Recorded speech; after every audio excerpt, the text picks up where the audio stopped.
आज मैं आपको सुनाने जा रहा हूँ एक कहानी। कहानी का नाम है ओल्ड एज होम, जिन्हें बुजुर्गों का आश्रम भी कहते हैं। ये उस माँ के कुछ शब्द हैं जो वो अपने बेटे से कहना चाहती है। माँ, माँ कहो तो एक शब्द, समझो तो सारा जहां।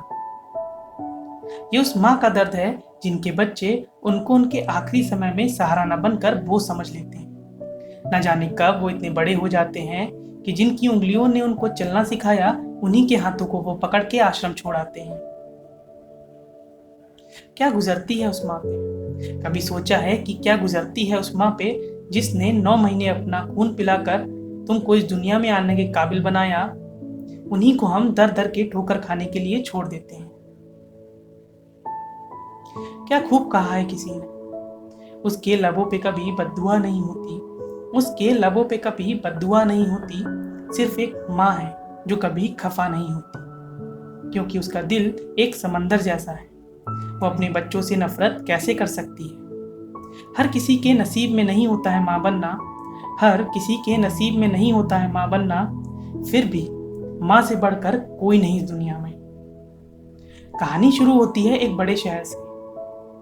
एक बार एक बेटा अपनी बूढ़ी माँ को आश्रम छोड़कर कुछ यूं कह के आता है कि मैं तुमको कुछ ही दिनों में ले जाऊंगा, क्योंकि उसको नए शहर में शिफ्ट होना था। तो वो माँ मान गई और बोली, बेटा मुझे ले तो जाओगे ना तुम?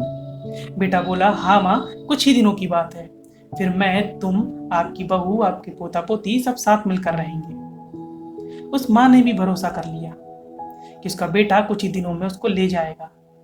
मगर ये भी सच है, जो एक बार आश्रम छोड़ जाता है फिर उसको लेने कोई नहीं आता।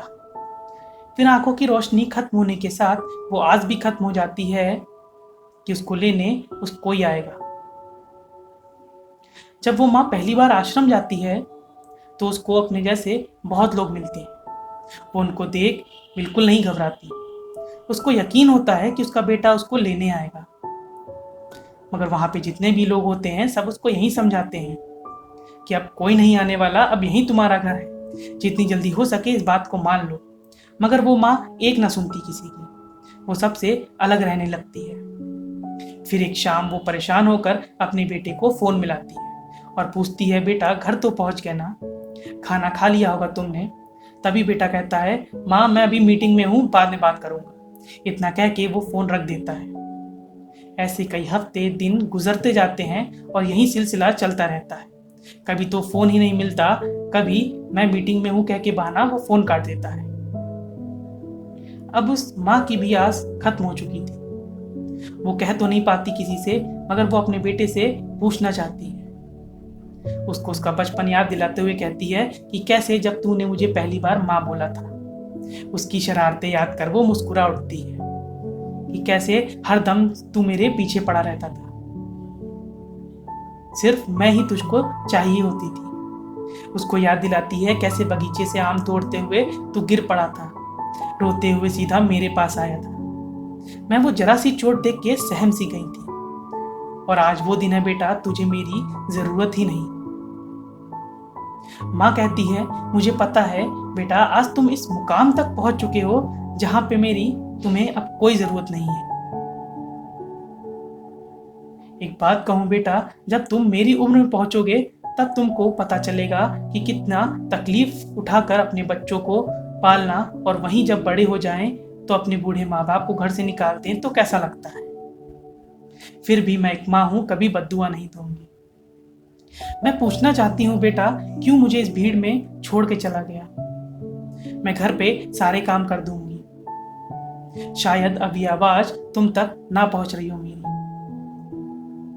अगर अपने से दूर रखकर तुम अपनी दुनिया में खुश हो तो ठीक है, तो ठीक है, मैं तुमसे नहीं कहूंगी। मैं नहीं चाहती कि तुम ये सब सुनकर समझ जाओ कि बूढ़ी माँ का अकेले जीना तिल तिल के मरने से भी बदतर होता है, और शायद अब जब तक तुम आओ तब तक मैं तुम्हें ना मिल पाऊं। यही सब सोचते हुए उस माँ की आंखें बंद हो जाती हैं। उसकी आंखों से सिर्फ आंसू निकलते हैं और वो आंखें कभी नहीं खुलती। इन आखिरी पंक्तियों के साथ मैं अब अलविदा लेना चाहूंगा। जिनकी तारीफ़ों में हम कसीदे पढ़ते हैं, जिनकी तारीफ़ों में हम कसीदे पढ़ते हैं, ताउम्र साथ रहने का वादा भी करते हैं, फिर ऐसा क्या हो जाता है कि हम ही उन्हें दरकिनार कर देते हैं। Thank you.